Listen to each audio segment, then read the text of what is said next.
सागर, स्त्री म्हणजे सरिता. पुरुष म्हणजे सागर, स्त्री म्हणजे सरिता.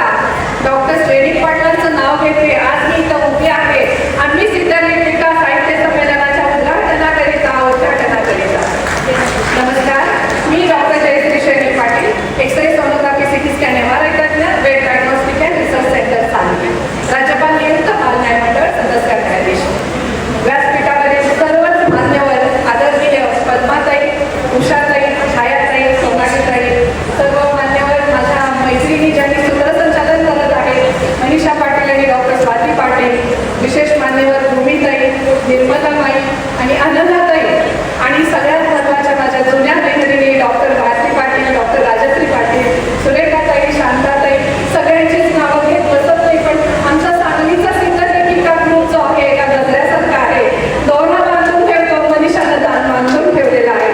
आणि हा दोरा म्हणजे आमची मनीषा पाटील, रायजाने पाटील आणि मनीषा पाटील हारोलीकर, ह्या दोन्ही मनीषांनी इतका सुंदर हा ग्रुप केलेला आहे. आणि आमची एकी अशी आहे की ती एकी शब्दामध्ये सांगायला कमी पडेल.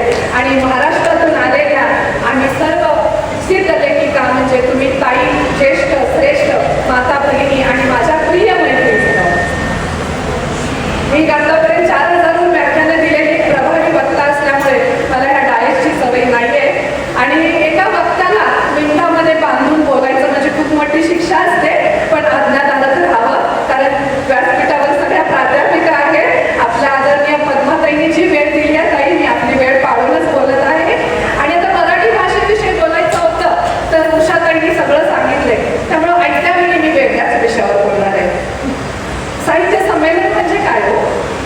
प्रत्येकाला हा शब्द माहीत असतो, साहित्य संमेलन, साहित्य संमेलन. तर साहित्य संमेलन म्हणजे काय? साहित्य म्हणजे काय? माझ्या एका कवितेतूनच आपल्याला ऐकवते. साहित्य संमेलन म्हणजे कुंजात वेल. साहित्य संमेलन म्हणजे कुंजात वेल, वेलीचं फूल, फुलाची पाकळी. साहित्य संमेलन म्हणजे पाकळीचा रंग, रंगाचा सुगंध, सुगंधाची दरवळ. साहित्य संमेलन म्हणजे दरवळीचा आनंद, आनंदाचे तरंग, तरंगाचे तुषार, तुषारांची बरसात. साहित्य संमेलन म्हणजे रसाची ती धुंदी, धुंदीची नशा, नशेचा ताल. साहित्य संमेलन म्हणजे धुंदीची नशा, नशेचा ताल, तालांचे सूर. आणि साहित्य संमेलन म्हणजे सुरांचे शब्द. साहित्य संमेलन म्हणजे सुरांचे शब्द आणि शब्दांची असते जिथे गोडी, आणि शब्दांची असते जिथे गोडी, तिथेच जमते तुमच्या आमच्या भावभावनांची गोडी, तिथेच जमते तुमच्या आमच्या भावभावनांची गोडी. आज आम्ही सिद्धलेखिका म्हणून आज आपल्या भावभावना व्यक्त करायला इथे आलेलो आहोत. मराठी भाषा तिला जपायची आहे आपल्याला, परंतु मला एक सोनोग्राफीची डॉक्टर जरी असले तरी सुद्धा एक साहित्यिक म्हणून मला असं वाटतं की जीवनाचं खरं अंग आणि जीवनाचा खरा आनंद आहे तो ग्रामीण लोकसाहित्यामध्ये आहे. आणि मग लोकसाहित्य म्हणजे काय हो?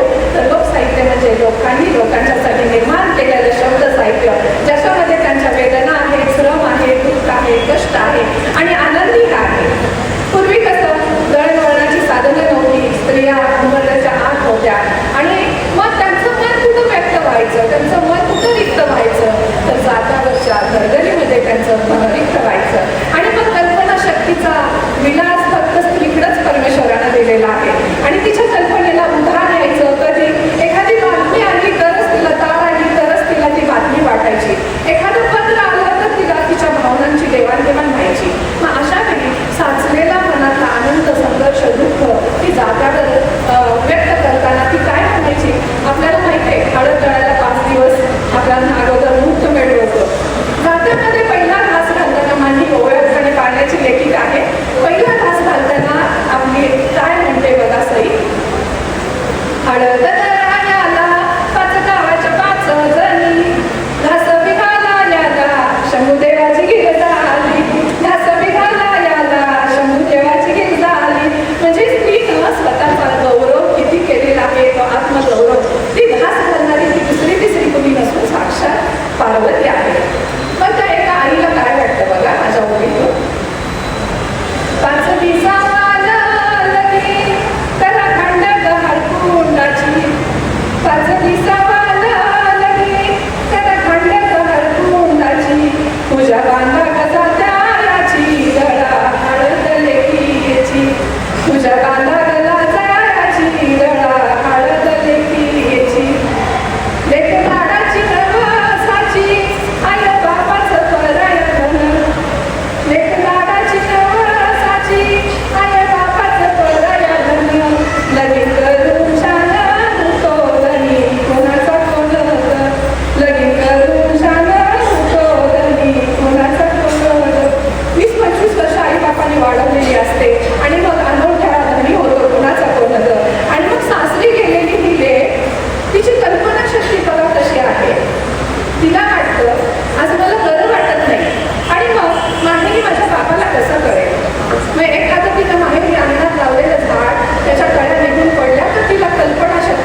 येते. इथेच करते व्याख्यानाची सांगता, इथेच करते व्याख्यानाची सांगता. हसत रहा, फुलत रहा, जीवनाच्या नंदनवनात सदैव तुम्ही बहरत रहा, जीवनाच्या नंदनवनात सदैव तुम्ही बहरत रहा. धन्यवाद. जय हिंद. मनापासून धन्यवाद ताई.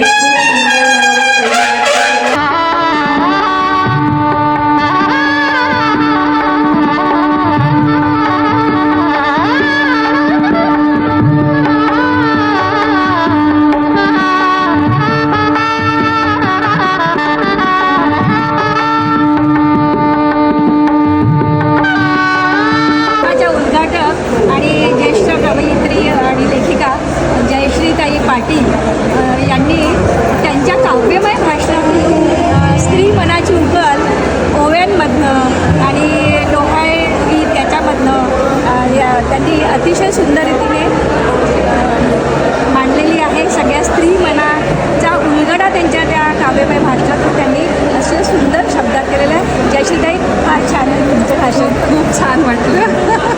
खूप आभारी आहे. एवढं म्हणजे लोकसाहित्याचं जतन करणं